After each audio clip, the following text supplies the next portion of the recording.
વાગરાના બજારમાંથી ગત સોમવારના રોજ બપોરના સમયે સોનાની લૂંટનો બનાવ બનતા લૂંટ ચલાવનાર ઇસમની શોધમાં પોલીસે રાત દિવસ એક કરી નાખ્યા હતા। જોકે સમયસર કરેલી મહેનત વાગરા પોલીસને ફળી હતી। પોલીસે વાગરા નજીકના એક ગામમાંથી ગણતરીના કલાકોમાં જ એક ઇસમને ઝડપી પાડવામાં મોટી સફળતા હાથ લાગી છે। પોલીસે કરેલી કામગીરીની ચારે કોરથી પ્રશંસાઓ થઈ રહી છે। વાગરાના હૃદય સમાન વિસ્તારમાં ગત સોમવારની બપોરે એક સોનીની દુકાનમાંથી સોનાની લૂંટનો બનાવ બનવા પામ્યો હતો। લૂંટને પગલે વાગરા પંથકમાં સોંપો પડી ગયો હતો। ધોળા દિવસે ધમધમતા બજારમાં થયેલી લૂંટને પગલે પોલીસ હરકતમાં આવી હતી। વાગરા પીઆઈ SD ફુલતરિયા અને તેમની ટીમ સાથે વાગરા નગર સહિત આસપાસના વિસ્તારમાંથી સીસીટીવી ફૂટેજની એક પછી એક ચકાસણી કરવાનું ચાલુ કર્યું હતું। પોલીસે સોનું લૂંટી ફરાર થનાર લૂંટારૂ કઈ દિશામાં ભાગ્યો છે એ તરફના કેમેરા ચકાસી ગુનેગારને ઝડપી પાડવા કમર કસી હતી। હ્યુમન ઇન્ટેલિજન્સ અને ટેકનિકલ સર્વેલન્સના આધારે કરેલી કામગીરીને કારણે પોલીસને ગુનો ઉકેલવામાં સફળતા મળી હતી। પોલીસે આમોદ તાલુકાના રોઝા ટંકારિયા ગામના રાકેશ જસુભાઈ પ્રજાપતિ ઉંમર વર્ષ 30 ને શંકાના આધારે ઝડપી પાડ્યો હતો।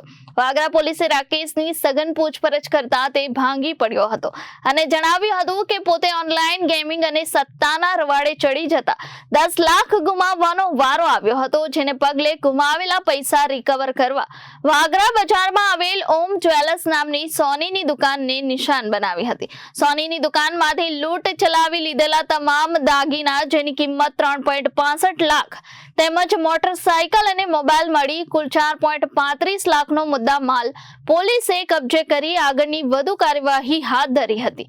જરૂરી કાર્યવાહી બાદ જંબુસર ડિવિઝનના DYSP PL ચૌધરીએ વાગરા પોલીસ મથક ખાતે પ્રેસ કોન્ફરન્સના માધ્યમથી સમગ્ર ઘટનાની જાણકારી આપી હતી।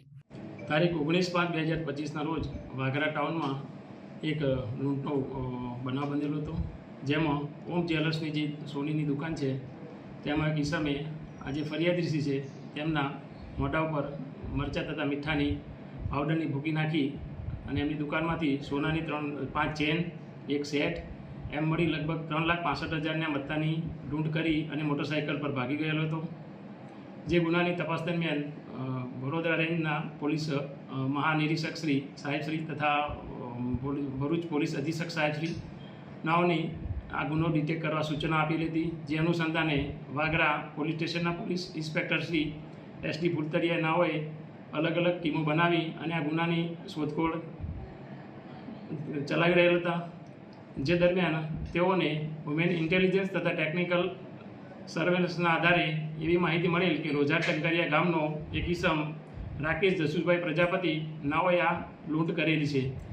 જે અનુસંધાને તેની તપાસ કરતાં તેની પૂછપરછ કરતાં સદર ઈસમે આ લૂંટ કરેલ હોવાની હકીકત જણાઈ આવતા આ ગુનાના કામે તેઓને આજરોજ સવારના કલાક 4 વાગે અટક કરવામાં આવેલ છે અને આ ગુનામાં જે લૂંટમાં ગયેલ જે મુદ્દામાલ છે સોનાનો અલગ અલગ ચેન તથા સેટ 3,65,000ની મત્તાની રિકવરી પૂરેપૂરી કરવામાં આવેલ છે તથા ગુનામાં વપરાયેલ મોટરસાયકલ મોબાઈલ તેની પણ રિકવરી કરવામાં આવેલ છે અને આ ગુનાની તપાસ હાલમાં તેઓ આગળ ચલાવી રહેલ છે। સાહેબ, આ જે આરોપી છે એનો કોઈ ગુનાહિત ભૂતકાળ છે કે કેમ?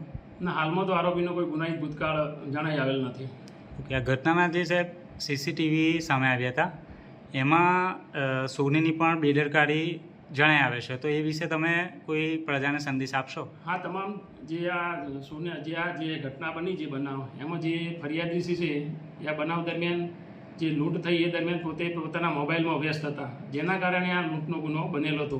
તેથી તમામ વેપારીઓને આ બાબતે પોલીસ તરફથી સૂચના આપવામાં આવેલ છે કે આવા કોઈ વ્યક્તિ શંકાસ્પદ જણાઈ આવે તો એની ખાતરી કરી અને પછી જ એમને મુદ્દામાલ બતાવવો જોઈએ અને પોતે આવા જે સોનાના વેપારી હોય એમને પણ આવા જે બનાવ હોય આવા વ્યક્તિ આવે ત્યારે ખરેખર એમને તમામ મુદ્દામાલ જે વેપાર જે કરતા હોય એ દરમિયાન પૂરેપૂરી એને તકેદારી રાખવી જોઈએ।